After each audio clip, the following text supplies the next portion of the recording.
mundo y no según Cristo.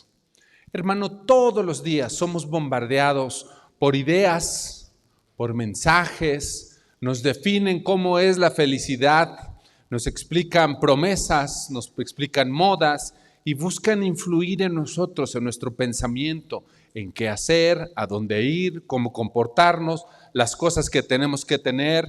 ¿Cómo lo hacen? Pues mediante anuncios en el radio, en la televisión. Anuncios espectaculares, pláticas, siempre está ahí esta idea de querer influir en nosotros.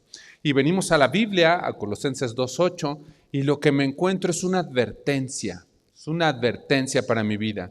Y dice ahí, mirad que nadie os engañe, significa que hay engaño, hay un engaño, hay engaños, nos quieren engañar. Esto de que nadie os engañe es que nadie te haga cautivo, que nadie te atrape, que nadie te envuelva. Es una advertencia, y si seguimos leyendo el texto, ya lo leímos, es una advertencia de una suplantación.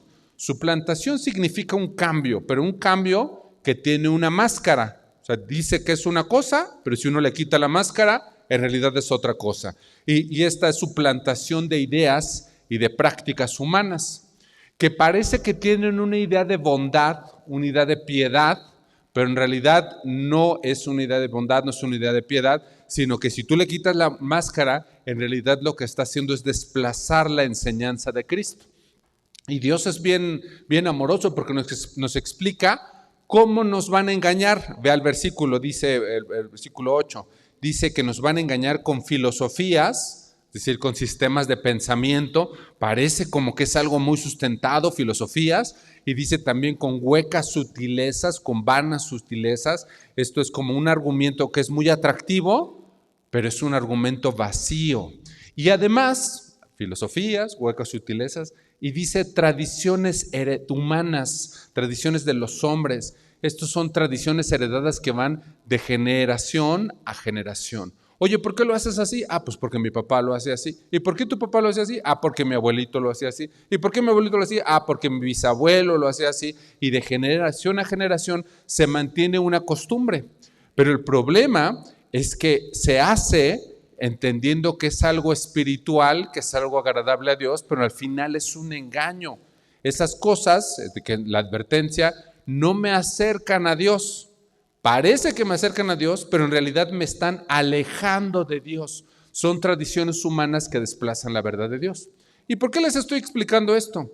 Porque todos nosotros a lo largo de estos días, ninguno puede decirme que no, nos encontramos con altares, nos encontramos con ofrendas que tienen el propósito de platicar con espíritus, de convivir con espíritus, de convivir con muertos.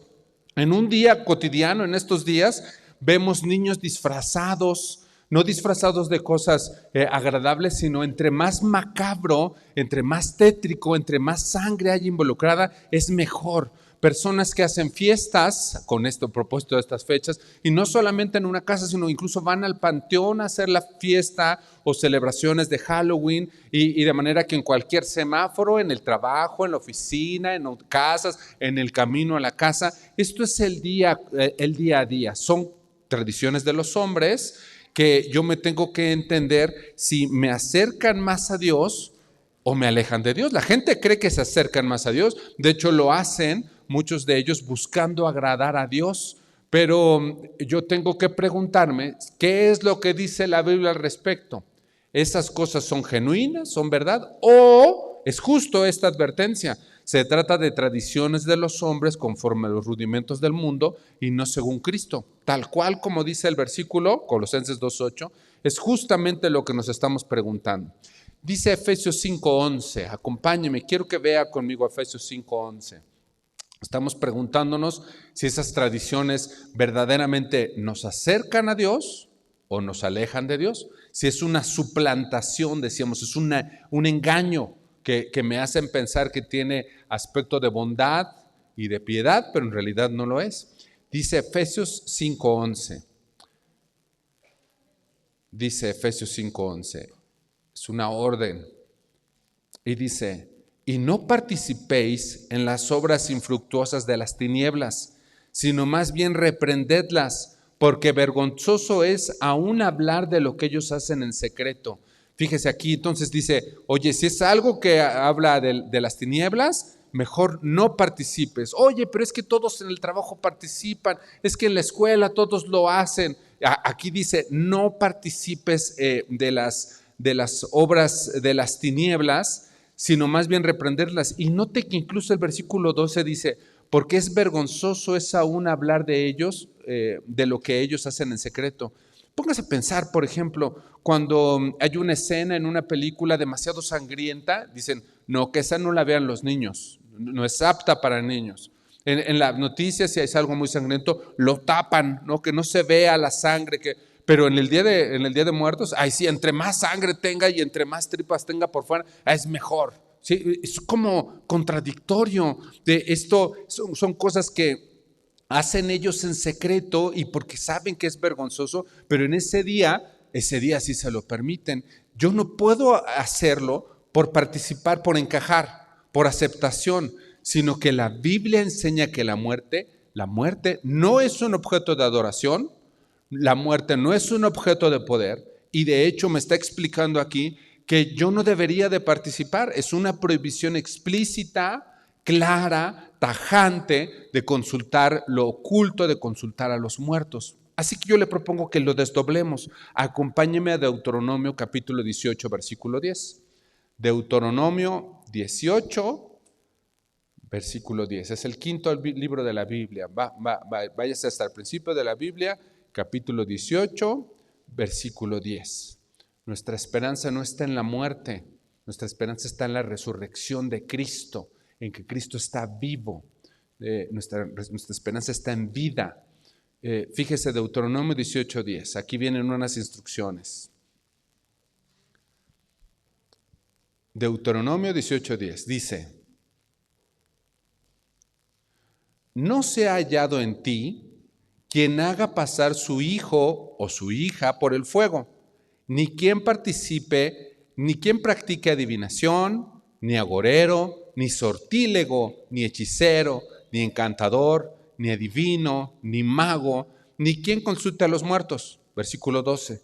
Porque es abominación para con Jehová cualquiera que hace estas cosas.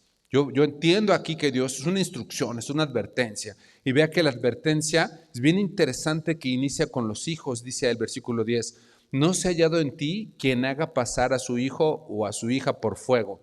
Pues está hablando tal cual de matar a su hijo, de ofrendarlo a un ídolo, de ofrendar a un Dios, de ofrendar algo que para ti es muy importante. Simboliza la entrega de algo muy querido. Evidentemente es algo que no deberíamos de hacer. Pero fíjese que a mí me llama la atención que la instrucción inicia con los hijos. Oye, fíjate lo que estás haciendo con tu hijo. Fíjate lo que le permites hacer a tu hijo. Fíjate el ejemplo que tú le estás dando a tu hijo. Bien importante aquí que yo ponga atención que la instrucción, y sobre todo en el contexto de estos días, ¿qué es la influencia que yo le permito a mi hijo? Hay que poner atención en esto. Y luego viene un listado. Dice que no haya que en ti quien practique adivinación. ¿Qué es eso de adivinación? Es alguien que intenta conocer el futuro para asegurar su vida, para asegurar que le vaya bien. Es decir, que si él puede confiar en la suerte, deja de confiar en Dios para confiar en su suerte. Adivinación. Número 2, agorero.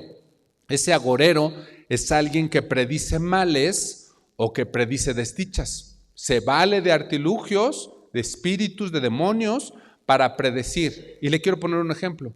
El horóscopo. ¿El horóscopo qué es? No, que tú eres Leo y que yo Piscis y que ascendente con Cáncer. ¿Qué es? ¿Cuál es el propósito del horóscopo? Es predecir el mal, predecir la desdicha. Intenta predecir el futuro para ser advertido. Nosotros no debemos de consultar el horóscopo, nosotros por eso no creemos en el horóscopo, porque nuestra suerte no depende de circunstancias, sino depende de Dios. Dice Proverbios 16:33, la suerte se echa en el regazo, mas de Jehová es la decisión de ella. ¿Sabe quién gobierna nuestra vida?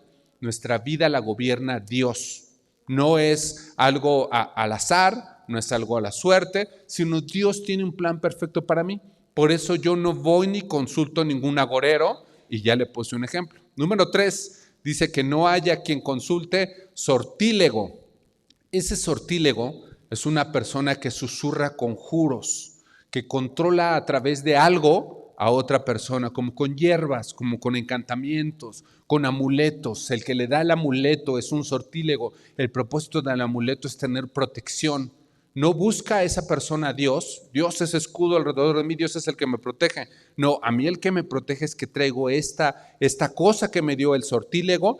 Esa es la persona que susurra un conjuro. Luego dice, número 4, hechiceros. Quien practica la magia es esa persona que con cánticos espirituales atrae o mueve a los demonios. Por ejemplo, con mantras. ¿Ha oído eso de mantras? Que con algunos ejercicios, infortunadamente son cosas cada vez más comunes.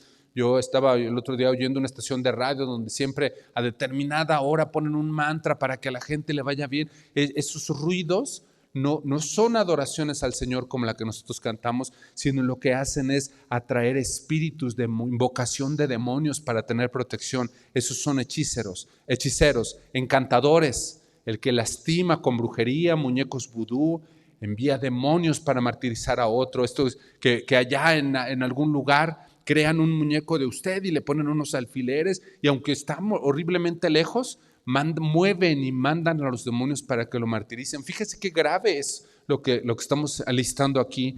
Y el adivino es un medium que invoca espíritus para comunicarse con los muertos, con los vivos, para intentar predecir. Y ahí meta adivinación con cartas, el que lee el café turco, hipnotismo, la lectura de la mano, todo eso es adivinos, no se ha hallado en ti. Entonces se fijó como agorero, sortílego, hechicero, adivino, mago, lo que buscan son manipular fuerzas espirituales, interpretar señales sobrenaturales, tener comunicaciones con demonios, controlar eventos con prácticas obscuras, y por confiar en eso, deja de confiar en Dios. Qué fuerte, qué grave es esto que estamos leyendo de gente que se dedica a eso. Y en el listado, yo no sé cómo ve, pero el listado es muy grave, ¿no? No hagas esto, y está hablando de demonios, y está hablando de gente que te guía a desconfiar de Dios. En el listado, fíjense en el versículo 11, dice, ni quien consulte los muertos. A ese nivel dijimos de encantadores, hechiceros, adivinación, sortílego, y a ese nivel coloca consultar a los muertos, invocar espíritus. Usted vaya e invoque un espíritu de los muertos. Esto es tal cual de, es que yo pongo esta ofrenda porque con esa ofrenda invoco el espíritu del muerto para que venga acá y tener algún tipo de convivencia, que coma su platillo favorito. Lo estoy invocando. Es una invocación para tener algún tipo de comunión con él, y textualmente la gravedad está en lo que estamos leyendo, ¿no?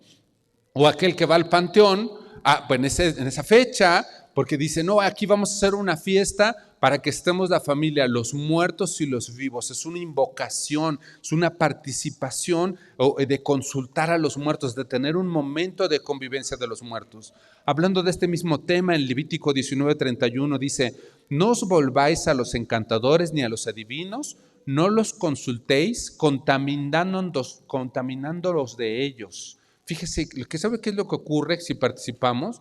Nos contaminamos, dice Levítico 19:31, nos contaminamos. Así que esto es una advertencia, siéntase advertido, porque esto contamina y desvía mi corazón de confiar en Dios. De hecho, vea que la advertencia de Deuteronomio 18 que acabamos de leer, dice que no se ha hallado en ti, que no esté contigo, que no entre a tu casa, que no forme parte de tu día a día, que no confíes en adivinos, que no confíes en mediums, que no confíes en espíritus, porque transfiere tu confianza de Dios a la confianza que te pudieran dar cualquiera de estas personas. Y verdaderamente dejas de esperar en Dios, de confiar en Dios, para esperar en ello. Y le tengo que poner ejemplos tristes. No he escuchado quien dice, abuelito, ayúdame en mi examen, Putuca, ayúdame por favor para que me vaya bien. ¿Dónde está su confianza? ¿En Dios o en un espíritu? ¿Me sigue? O, no, ahora yo sé que mi mamá está cuidándome desde el cielo. ¿Dónde está su confianza? ¿En el Dios creador todopoderoso, en el Dios viviente, o en que un espíritu la está cuidando? ¿Sabe qué? Se nos desvía y quita el lugar de Dios y ahora cree que ese espíritu es el que le va a guardar. Pero verdaderamente eso sería posible. Eso explica la Biblia, que el muerto puede regresar. Acompáñeme a leer una parábola en Lucas 16, 19. Es Jesús el que está explicando, es la voz de Jesús el que está diciendo la parábola, de manera que esto es algo a lo que le podemos tener mucha confianza, porque Dios sabe bien cómo funciona todo esto. Dios tiene un orden perfecto, lo vamos a estar desdoblando en este mensaje. Lucas 16, 19. Yo no sé qué dice su Biblia, pero en el encabezado de mi Biblia dice que es una parábola que se llama El rico y Lázaro. Y yo le quiero contar la parábola. Dice la parábola que había un mendigo, una persona muy pobre que se llamaba Lázaro, y que incluso era tan pobre que hasta cuando se le hacía una llaga en la piel llegaban los perros a lamerle la llaga, de tan pobre que era, de tan pocas fuerzas que tenía, de tan poca influencia que tenía. De manera que este pobre ansiaba llenar su boca, comerse las migajas de pan que caían de la mesa del rico. Y el rico pues tenía todas las comodidades. Y cuenta la parábola que llegó un punto en el que los dos murieron y que Lázaro, el mendigo, estaba en un banquete continuo con Abraham. Ahí se le llama el seno de Abraham. Mientras que por otro lado, el rico era atormentado. Así que el rico se acordó de su familia y por eso en el versículo 27, Lucas 16, 27, el rico le dijo a Abraham, Lucas 16, 27. Entonces le dijo el rico a Abraham, te ruego pues, padre, que le envíes a Lázaro a la casa de mi padre, porque tengo 5 hermanos. Entonces él se vio ahí atormentado y dijo, oye, pues que vaya Lázaro a avisarles a mi familia. Pero mire, antes de continuar, yo quiero hacerle pensar esto. Fíjese que el rico sabe quién es. Ahí, aunque ya murió y está siendo atormentado, él sabe quién es. Se acuerda de su pasado. Y no solo eso, reconoce a Lázaro, de manera que allá no sabemos cómo es, pero allá nos vamos a reconocer, hermano. Allá vamos a saber quiénes somos. Así que por eso llevamos una relación cercana aquí como hermanos, porque vamos a estar juntos toda la eternidad. Esto es lo que nos explica hasta aquí. Pero mire, regresemos al texto, versículo 27, otra vez, lo leo desde el principio. Entonces le dijo, te ruego pues, padre, que le envíes a la casa de mi padre, porque tengo 5 hermanos, para que les testifique, a fin de que no vengan ellos también a este lugar de tormento. Versículo 29. Y Abraham le dijo, a Moisés y a los profetas tienen, óiganlos. O sea, que usted cree que va a venir un muerto a hablar con usted para convencerlo que se consagra a Jesucristo, eso no va a pasar, porque ya tenemos la Biblia. La Biblia nos explica, si Dios tiene un mensaje para usted, está en la Biblia. De manera que si usted quiere platicar con Dios, utilice su Biblia. No va a venir un muerto. Versículo 30. Él entonces dijo, o sea, el rico le dijo a Abraham, no, padre Abraham, pero si alguno fuere a ellos de entre los muertos, se arrepentirán. Mas Abraham le dijo, si no oyen a Moisés y a los profetas, tampoco se persuadirán, aunque alguno se levante de los muertos. Hermano, los muertos no regresan. No hay un propósito con que los muertos regresen. No vienen a instruir, no vienen a dar un mensaje especial. Eso es lo que estamos leyendo aquí de las palabras de Jesús. No va a venir, te va a convencer o te va a ayudar a salir de una cierta cosa. No vienen a dar consejos a los vivos, no van a venir. Y entonces, si no vienen a dar consejos, si no vienen a instruir, pues oigan, pues por supuesto que menos van a venir a convivir, ¿no? Menos van a venir a tomarse unas cervezas. No van a venir porque hay un orden aquí, hay un diseño para la vida del ser humano. Mire, ¿y cuál es ese orden? Mire, acompáñeme a Hebreos 9:27. Estamos intentando entender cómo es que los muertos no vienen para darnos una instrucción, no van a regresar, no están al pendiente, sino que dice Hebreos 9:27, el diseño que tiene Dios para la vida humana. Hebreos capítulo 9, versículo 27. Hebreos 9:27, ahí está el orden. dice Hebreos 9:27, de la manera que está establecido. Ahí está, es un orden. Así, ¿cómo le vamos a hacer? Mira, con esto que establecimos, al versículo 27, de la manera que está establecido. ¿Qué establecieron? Establecido para los hombres que mueran una sola vez y después el juicio.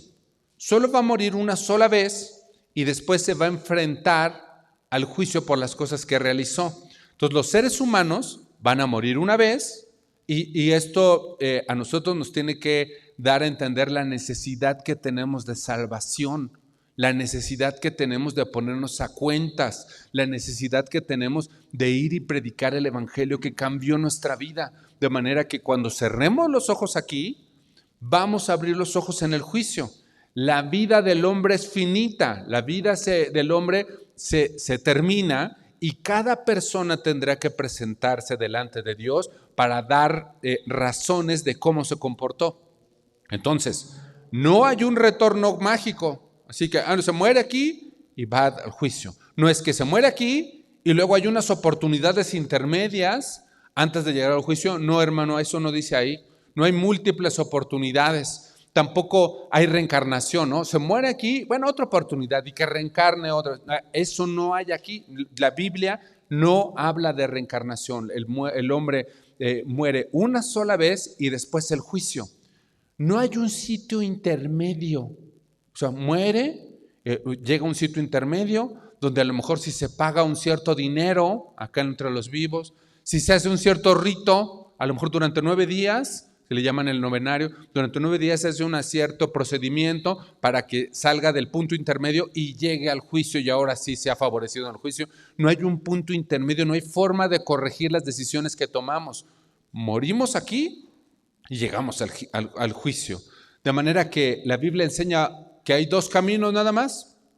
Cierra los ojos aquí y ya está sentenciado a una vida separada de Cristo, o cierra los ojos aquí y está en la presencia de Dios para siempre. No hay un punto intermedio. Esto es la enseñanza. De manera que el que es salvo experimenta la presencia de Dios para siempre en cuanto cierra los ojos aquí.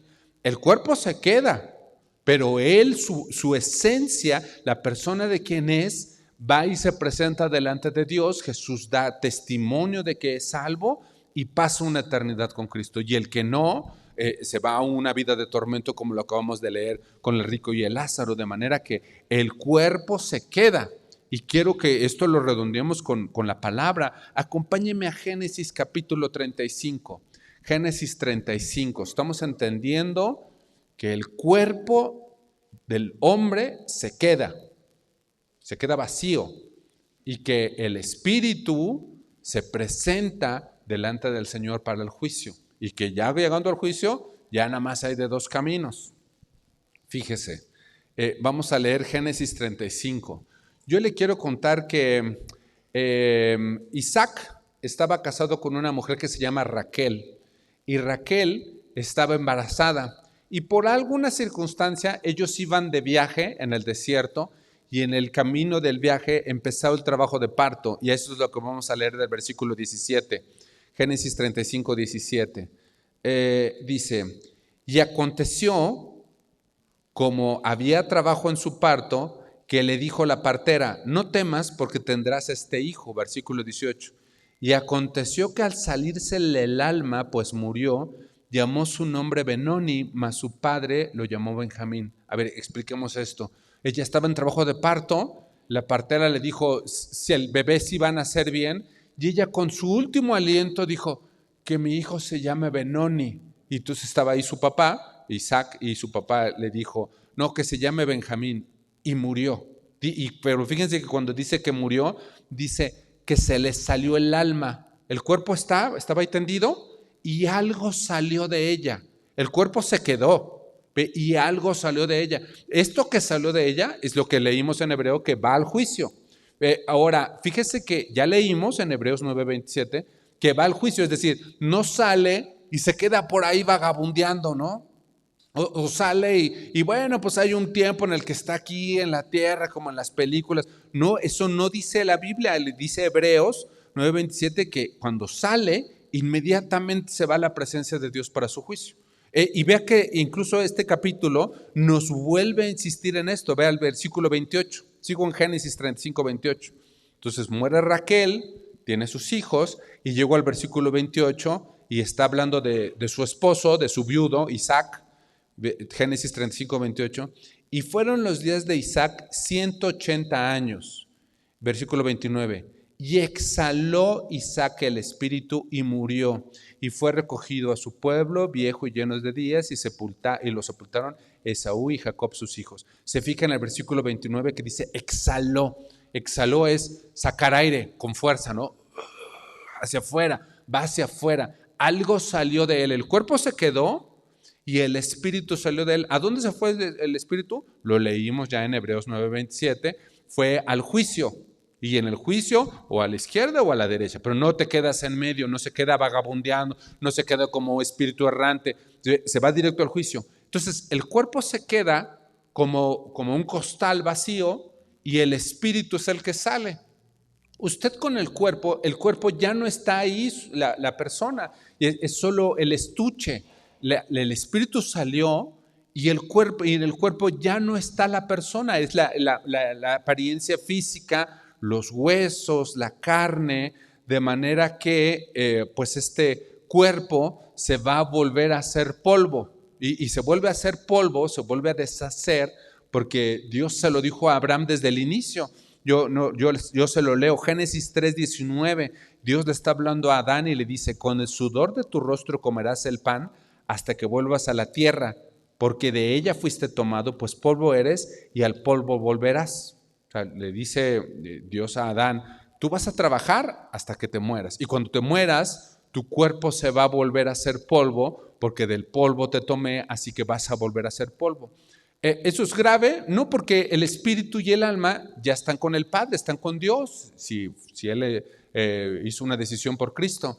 De modo que es natural, es una ley natural que el cuerpo se deshaga, pero en el cuerpo ya no está la persona, ya no está ahí la persona. Usted puede, si enterró a la persona, si usted siente añoranza por rendirle una memoria a la persona, tal vez usted pueda ir al panteón, pero con la conciencia de que no está ahí, porque la promesa de Dios es que eso que exhaló está en la presencia de Dios. La persona no está ahí. En el cuerpo, no es que voy a ir a ver a mi hermana al panteón. Pues ¿qué le pasó? ¿Allá ahí trabaja? No, es que ahí está su cuerpo. No, entonces no está ahí tu hermana. La promesa de Dios es que ya está con el Señor. Ahora vea que cobra mucho sentido porque algunas personas deciden cremar el cuerpo. Oye, pues ¿para qué vamos a tener ahí algo pagando renta? Porque cremamos el cuerpo ya está vacío, ¿no? Esto de incinerar el cuerpo lo puede hacer, no comete ningún pecado, el cuerpo no va a servir después, sino que él va a tener vida eterna y el Señor sabrá qué es lo que tiene que hacer. De manera que el cuerpo queda vacío en el panteón, no hay espíritus. No hay, de personas muertas, no hay espíritus. En todo caso, quizá habrá demonios, pero no tienen una convivencia con espíritus porque los muertos no regresan. Entonces, regresándole al Halloween y los muertos, hay mucha gente que cree que en estos días, pues es una noche muy especial para los satánicos, ¿no? Que hay más poder en la brujería, que hay fuerzas espirituales de maldad más poderosas en este tiempo. Yo hace mucho que conozco del Señor y en estas fechas enseñaban antes, ¿no? Oiga, no, en estas fechas ni siquiera salgan. No, porque son días de guardar, porque ahí Satanás anda suelto, ¿no? Tiene más poder. Es una situación como, hay que estar como muy al pendiente. Pero no, se olvidan que el que tiene el poder es Dios. Y que Satanás aún le pide permiso a Dios para poder hacer las cosas. De manera que no es como, Satanás tiene más poder, bueno, pues ¿y Dios quién tiene menos poder o qué? O sea, Dios gobierna sobre todas las cosas, de manera que yo vivo en paz. Aunque hubiera personas que quisieran hacerme brujería o que quieran tener pensamientos de maldad y que me vaya mal, yo confío en el Señor y sé que el Señor me protege. Y les quiero traer a la plática un ejemplo. No lo vamos a leer porque es todo el capítulo de Números 23, Pero fíjese que en Números 23 hay un buen ejemplo para esta situación. En Números 23 nos explica que había un rey de un pueblo enemigo de Dios que se llamaba Balac. Él era el rey de los moabitas, el rey de Moab. Ese rey tenía pleito casado con los israelitas. Era un rey enemigo de Dios. Y como este rey de Moab ya sabía que Dios guardaba a los israelitas, pues les tenía miedo. Entonces por eso no los enfrentaba. Así que lo que hizo este rey Balac es contratar un profeta que se llamaba Balaam. Era un profeta pagano. Entonces él dice, bueno, tal vez si tú le pides al Dios de ellos que los maldiga, pues entonces cuando estén malditos, cuando estén en enfermedad, cuando estén en carencias, entonces yo llego con mi ejército y los destruyo. Esa es la idea. Y entonces Balaam dice, oye, pero ¿me vas a dar una lana? Sí, te voy a dar lana y además te voy a dar honores. Entonces Balaam, el profeta, dijo, no, pues me gusta la idea, ¿no? A mí, ¿qué más me dan esos israelitas? Voy a pedirle a su Dios que los maldiga y entonces este cuate va a poderlos conquistar y a mí me van a dar el dinero y voy a tener mucho poder. Y yo tengo relación con los dioses de manera que voy a poder usar este poder para poder maldecir a ese pueblo.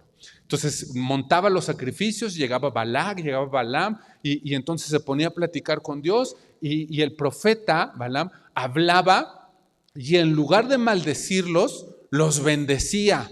Y entonces yo me imagino la cara de Balac de, no, eso no lo digas, ¿no? Y el otro, no, y entonces bendito serás, y porque el Dios te bendice, y a donde quiera que vayas, tu Dios estará. Y terminaba la oración y, oye, Balaam, te dije que los maldijeras, no que los bendijeras. Y el propio Balaam le dice, oye, es que no puedo maldecir lo que Dios no maldice.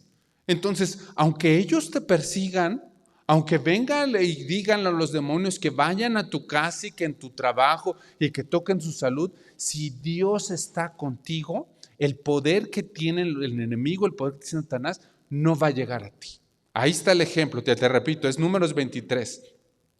De manera que alguien podría decir, bueno, pero entonces como Dios me protege, yo puedo participar en eso porque finalmente Dios me protege. No, aquí te tengo que hacer una aclaración. Dice Juan 14:21, el que tiene mis mandamientos y los guarda, ese es el que me ama, y el que me ama será amado por mi Padre, y yo le amaré y me manifestaré a él. ¿Usted quiere sentir el amor de Dios? ¿Usted quiere que Dios se manifieste en su vida? ¿Usted quiere ver el amor del Padre en su vida? Entonces guarde sus mandamientos. Si usted no guarda sus mandamientos, entonces tenga temor de estos días. Es más, tenga temor de todos los días, porque su vida no tiene el favor de Dios. Pero si usted se empeña en su corazón en guardar los mandamientos de Dios, entonces no tiene que temer ni en estos días ni en ningún otro día. Dice el Salmo 3:3, eres escudo alrededor de mí, mi gloria, el que levanta mi cabeza.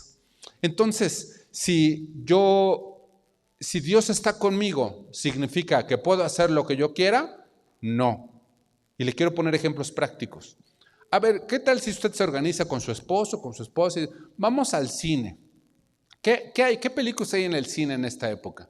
Son películas de terror, de intriga, que tienen el propósito de espantar. Si usted no brincó en su asiento, pues entonces fue mala película, ¿no? ¿De qué habla? De crímenes, de sospechas, y de manera que usted va al cine, se alimenta de eso, se avienta todas las películas que hay en esta fecha, y usted está en la noche en su casa y de repente oye un ruido. ¿Qué va a pensar? ¿Que es el Espíritu de Dios? Por supuesto que no, es como sentido común. O sea que si usted se involucra en estar viendo cosas que lo alteren, historias de fantasmas, se mete a la demonología y todo, ¿sabe cuál es el producto? Que usted se va a vivir una vida en paz o no en paz. Pues por supuesto que no en paz, porque yo mismo le estoy abriendo puertas a creer que lo que ocurrió en la película del fantasma, por supuesto que creo que va a pasar a mí. Es lo natural. Incluso véalo como una promesa de Dios. Todo lo que el hombre sembrare, eso también segará. Usted siembra para vivir espantado, para vivir asustado, de eso es lo que va a cosechar. Véalo de otra manera. Yo tengo a mi hijito y digo, pues ¿qué tiene? No, Dios nos guarda, vamos, te voy a vestir de demonio, ahí está, y vete a jugar con los otros demonios y el otro que tiene allá el maquillaje de destripado acá y de Drácula y no sé qué más. Te dejo que te juntes con otros niños que están de cosas fantasmagóricas. Y luego regresa el niño a su casa y te dice, es que no puedo dormir, estoy asustado. Oiga, es sentido común. O sea, si usted va y siembra en su hijo cosas, te aseguro que esas cosas van a salir.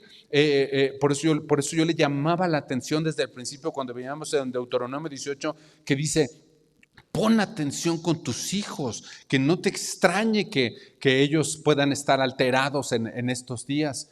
Y a lo mejor lo justifica y dice, ay, pero son niños, van a pedir dulces, es que les gustan mucho los dulces. Mire, hermano, mejor cómprele los dulces a usted y evite que participen en esas cosas, porque esas cosas son vergonzosas. Si fuera en otra época del año, ¿a poco estarán diciendo, mira, fíjate cómo tienen los intestinos de fuera? Por supuesto que no, esto es vergonzoso, no involucra a su hijo, guárdelo. No hay yugo igual con el incrédulo, al contrario, dice 2 de Corintios 6:14, no te unas en yugo desigual con los incrédulos, porque ¿qué comunión tiene la luz con las tinieblas? ¿Cómo le explica a su hijo? No, es que vamos a convivir con ellos, pero el domingo vamos a la iglesia. Esto no hay convivencia entre la luz y las tinieblas. Y yo sé, hermano, yo también tengo hijos pequeños, que en la escuela nos dicen, es que es una tradición de México. Entonces, si usted es mexicano, esta tradición lo representa.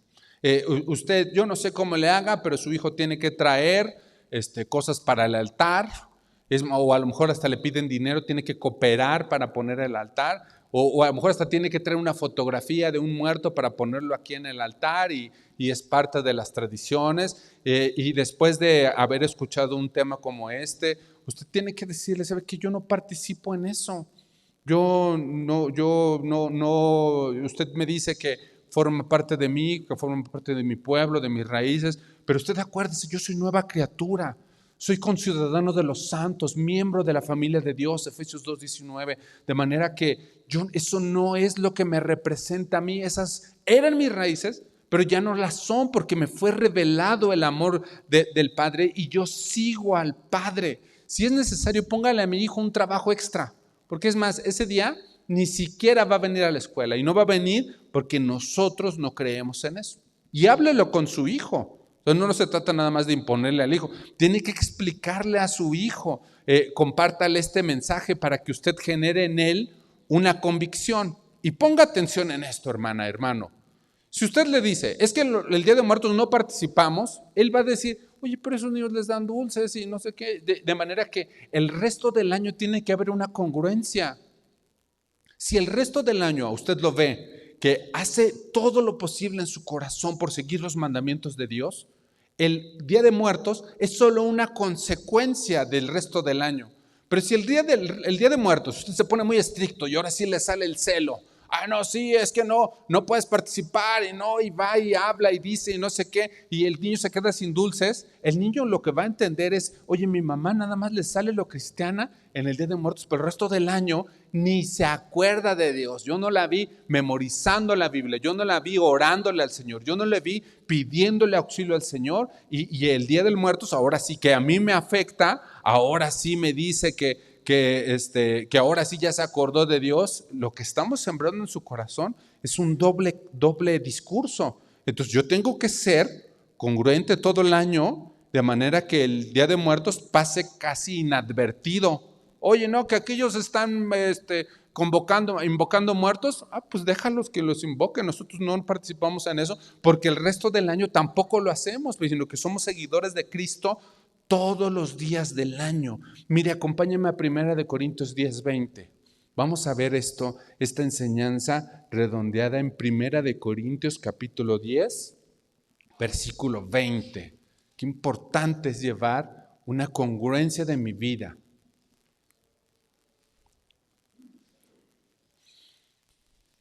Primera de Corintios 10:20.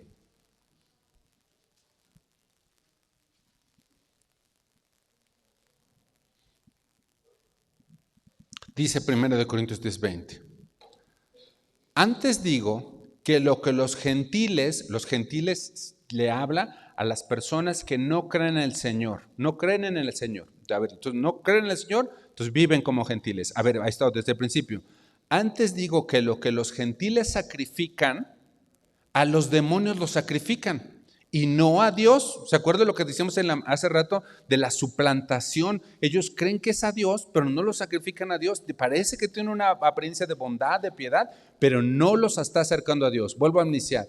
Antes digo que lo que los gentiles sacrifican, a los demonios los sacrifican y no a Dios. Y no quiero que vosotros os hagáis partícipes con los demonios. Versículo 21. No podéis beber la copa del Señor y la copa de los demonios. No podéis participar de la mesa del Señor y de la mesa de los demonios. ¿O provocaremos a celos al Señor? Usted acuérdese que Dios lo está viendo. Cuando usted dice, no pasa nada, que participe, yo mismo, bueno, sí, traje un tamalito para el frente. Dios lo está viendo. Y aquí, que vea la enseñanza, ¿quiere provocar a Dios? Dios ya le dijo que no, que esto no lo puedes hacer. Esto no te conviene, esto te contamina.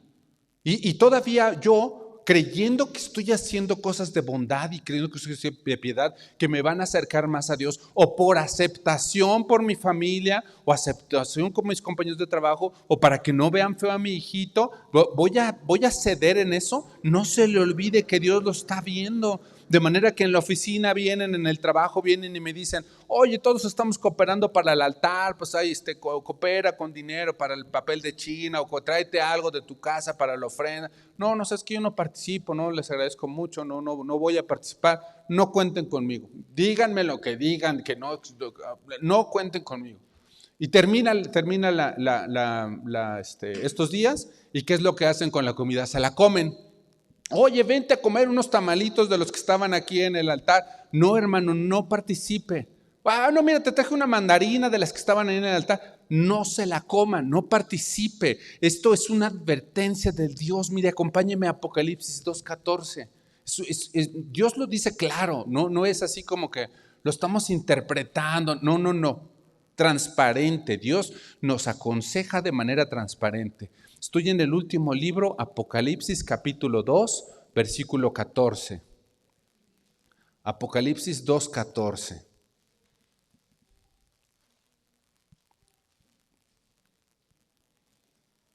Apocalipsis 2:14, es el último libro. Dice, versículo 14, pero tengo unas pocas cosas contra ti, que tienes ahí a los que retienen la doctrina de Balaam, y que enseñaba a Balac a poner tropiezo ante los hijos de Israel, a comer cosas sacrificadas a los ídolos y a cometer fornicación. ¿Se fija? Comer cosas sacrificadas a los ídolos. Si usted sabe que algo se le ofrecieron a los muertos para tener comunicación con un espíritu, para tener comunión con un espíritu, no se lo coma, no se lo coma. Si usted sabe que en un cierto restaurante sacrifican la comida, la ponen en un altar para otro dios taoísta o Alá o quien sea, o una figura, si usted sabe que no se la coma, no vaya a ese lugar. Es una instrucción bien clara. De manera que si usted decidió seguir a Cristo, va a venir persecución. Si usted decidió a Cristo, van a venir burlas. Sí van a venir. Porque no se puede servir a dos amos. O usted agrada a su familia o agrada a Dios.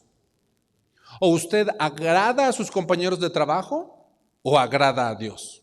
O usted agrada a los maestras de la escuela o usted agrada a Dios. No se puede servir a dos amos porque con uno forzosamente va a quedar mal.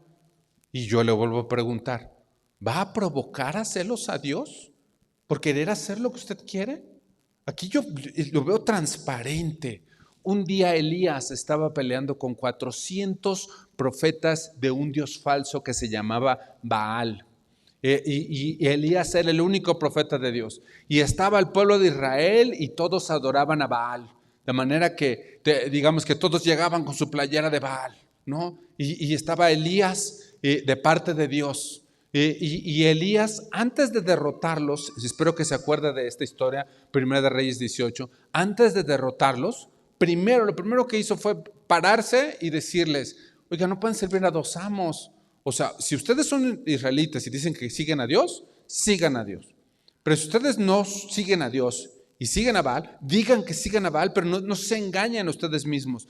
Dice el versículo 21, yo se lo leo, Primera de Reyes 18, 21, dice, y acercándose Elías a todo el pueblo dijo, ¿hasta cuándo claudicaréis vosotros entre dos pensamientos? Si Jehová es Dios, seguidle, y si Baal, id en pos de él. Y el pueblo no rindió palabra. Claudicar en dos pensamientos significa llevar una mente dividida. So, ahorita como está usted con cristianos, dice, no voy a participar en esas cosas. Pero cuando llegue allá, bien que se anda comiendo los tamales. O bien que, no, es que este día sí hay que llevar flores al panteón. No, hermano, pues o es de Dios o es de Baal. No se puede los dos caminos.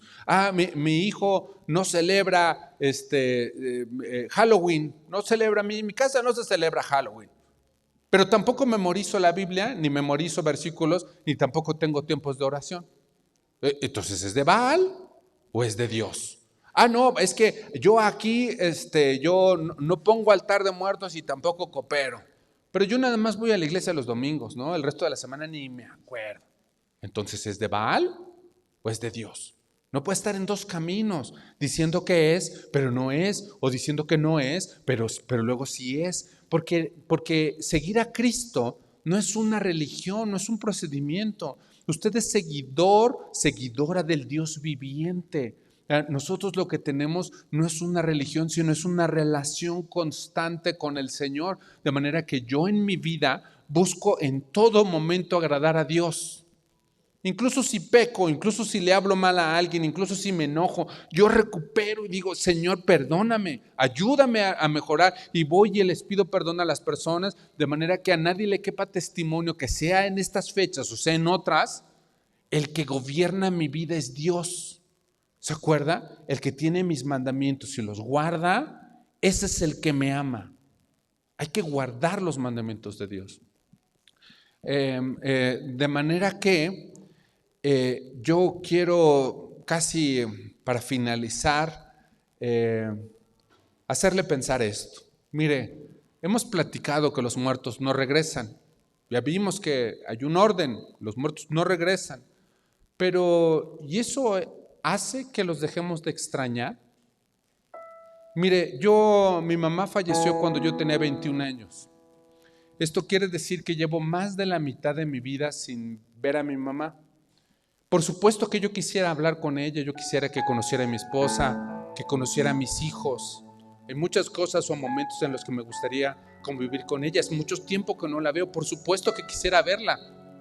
Y entonces Satanás, entendiendo esto, nos mete la idea de que tal vez vengan. Se fija cómo se está aprovechando, creyendo que es agradable delante de Dios, nos manipula y creemos que los muertos pudieran regresar.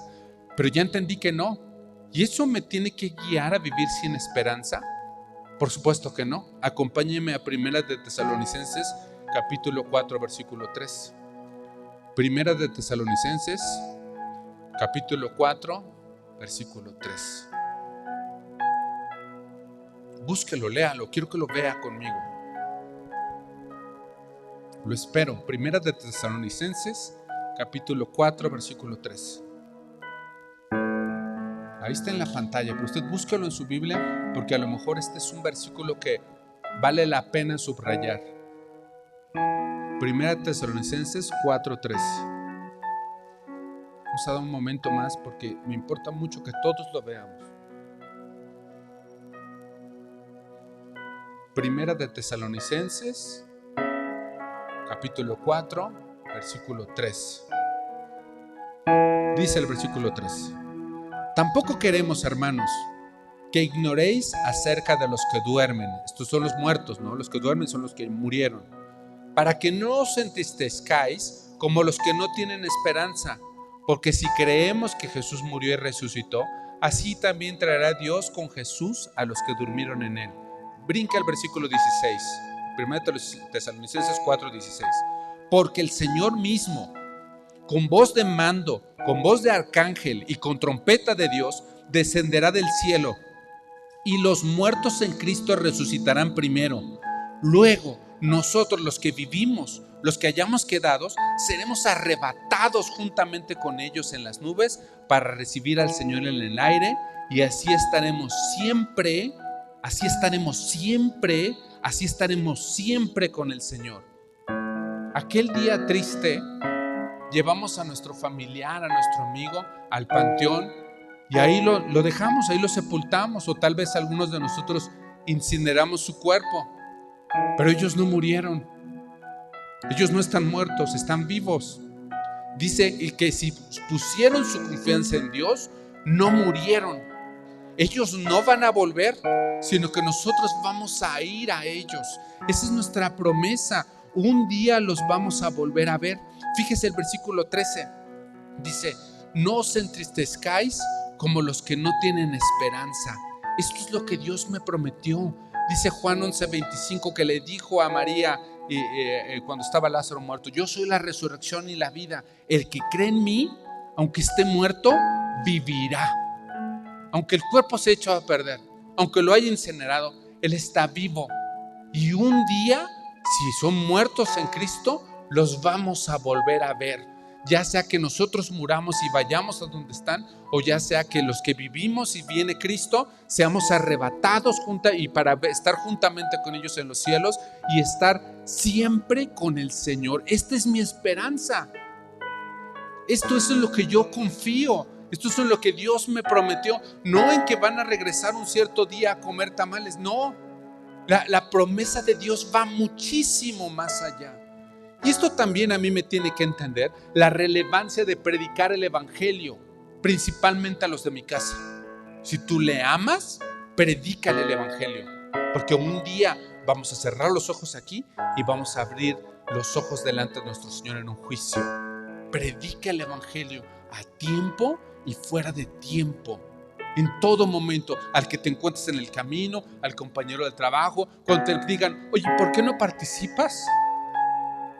Tú cuéntale del Dios que transformó tu vida, de Jesús que se entregó en la cruz del Calvario para el perdón de tus pecados, y que a partir de ahí tu vida cobró otro sentido, que no es de venir los domingos solamente, que no es simplemente de tener una Biblia, sino que tú te esfuerzas todos los días por vivir una vida a Cristo, sabiendo que un día vas a ver cara a cara a tu Salvador. Yo le propongo, hermano, que oremos. Y hay muchas cosas por las cuales agradecer, y también muchas cosas por las cuales también pedirle a Dios que nos ayude a ser fieles, a resistir a estas modas y estas tradiciones. E igualmente oremos por el que a lo mejor está triste por una pérdida de un ser querido que partió. ¿Oramos? Cierra sus ojos para que no se distraiga. Dios, gracias por hablarnos, Señor. Gracias por hablarnos. Dígale ahí en su corazón: gracias por hablarme a mi corazón, Señor. Ayúdanos a todos. Ayúdame a resistir las modas y las tradiciones del mundo. Ayúdame a entender cuál es tu voluntad. Ayúdame a distinguir tu mandamiento. Límpiame de filosofías, vanas sutilezas y tradiciones de los hombres, Dios. Porque yo quiero agradarte a ti. Yo quiero que mi vida sea para agradarte a ti. Señor, si es necesario, renueva en mi corazón un compromiso por seguirte. Renueva en mí un compromiso por atender tus mandamientos, por guardar tus mandamientos, por conocer tu voluntad. Porque yo creo que tu voluntad es buena, que es agradable y que es perfecta, y que tú tienes un plan para mi vida. Ayúdame a tener un corazón íntegro delante de ti, porque yo sé que tú me estás viendo todo el tiempo. Ayúdame a ser íntegro, de una sola pieza, no importa con quién esté, en ser un seguidor tuyo.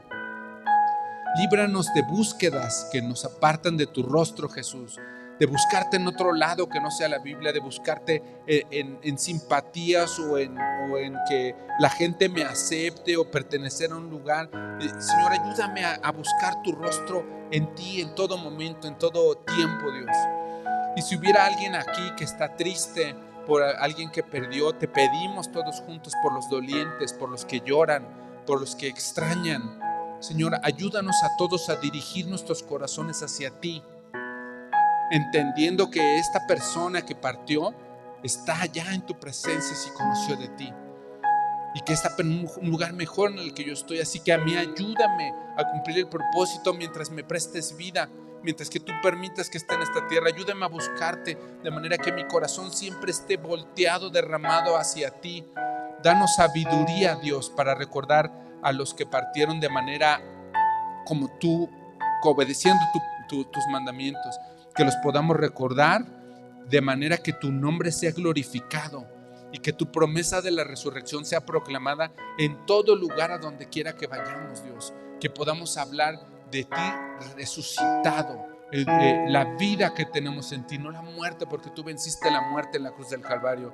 Y de todo esto, Dios, todos juntos te queremos decir que te amamos, te queremos honrar, te queremos glorificar y te damos gracias en el nombre de tu Hijo Jesús. Amén. Amén. Y Dios le bendiga, hermano.